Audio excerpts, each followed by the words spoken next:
It's the Protective Diet Granola Factory. Jerry, get out of there. It's still hot. I put the warning on the recipe.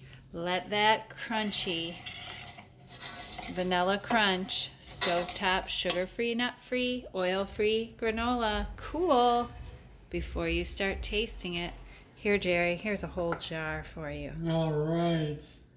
I can't wait to have this in your workplace for wellness. I fit them into my repurposed plant-based broth mix jars. There's the Crunchy Cacao.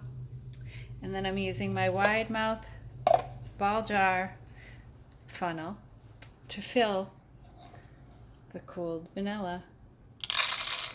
Crunchy granola on the stove top this summer. We don't have to heat up the house.